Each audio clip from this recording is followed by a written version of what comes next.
Oui, clairement. Je pense que certainement à l'heure actuelle, je crois que les chefs, enfin en tout cas beaucoup de chefs, ont une visibilité qui est importante. Oui, bien sûr. Ça devient, on va dire, des ambassadeurs de l'artisanat aussi, qui est fait autour de l'alimentation et de la gastronomie.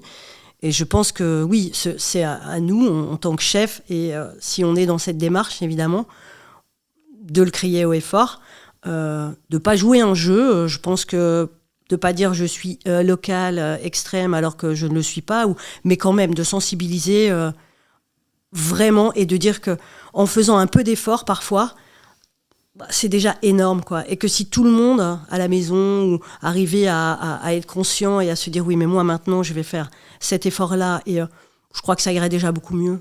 La théorie du colibri. Bah oui. Une goutte d'eau chacun et on éteint les incendies, quoi. C'est ça le truc. C'est un peu ça. En fait, c'est ça. Enfin, c'est comme ça.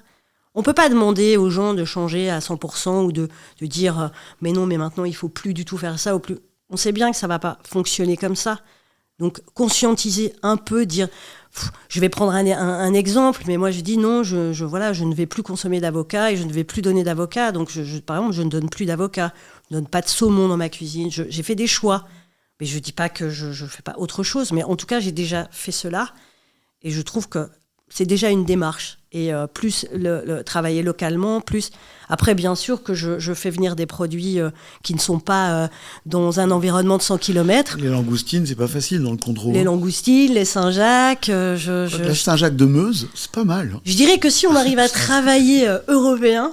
Allez, déjà pour certains produits, ou surtout les coquillages, ou certains poissons, c'est déjà tellement énorme. Et donc, éviter l'élevage de masse. C'est ça, etc., vraiment, etc. c'est éviter ça. Et Ouais. pour le bœuf, autant travailler avec du bœuf local que de travailler avec du bœuf qui viendrait d'autres continents ou des choses comme ça et qui ne serait pas traité de la même manière, quoi. Je pars du principe où il n'y a aucune raison de faire venir des produits qu'on trouve chez nous. En fait, c'est ça. Déjà, commencer par ça.